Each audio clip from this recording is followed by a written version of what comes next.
এই বাচ্চা 1 বছর বয়স থেকে হাইড্রোনেফ্রোসিসে ভুগছিলেন।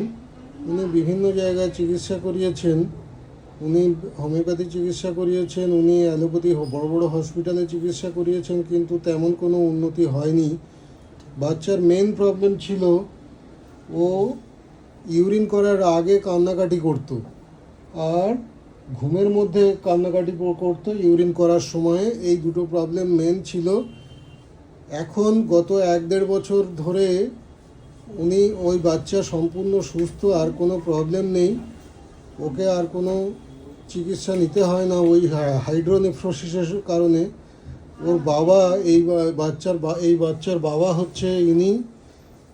এনার কাছ থেকে একটু শুনুন ওনার কী কী প্রবলেম ছিল, আর কোথায় কোথায় চিকিৎসা করিয়েছেন, আর আমার কাছে কতদিন ওষুধ খেয়েছেন, আর এখন কেমন আছে বাচ্চা, বলুন।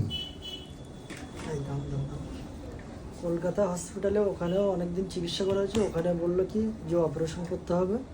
আমরা ওখান থেকে বার করে বসিরহাট ওখানে একটা হোমিওপ্যাথি বড় ডাক্তারকে দেখানো হয়। দেখানোর পরে ওনার কাছে ওষুধ খাওয়ানো হয় 5-6 মাস, খেয়ে কোনো রকম সমস্যার সমাধান হয়নি। তারপরে বারের সাথে এসে এই ডাক্তারবাবুর কাছে ওষুধ খাওয়ানোর পরে 4 থেকে 5 মাস ওষুধ খাওয়ানোর পরে মোটামুটি বাচ্চা সুস্থ, সেখান থেকে কোনো সমস্যা নেই। আর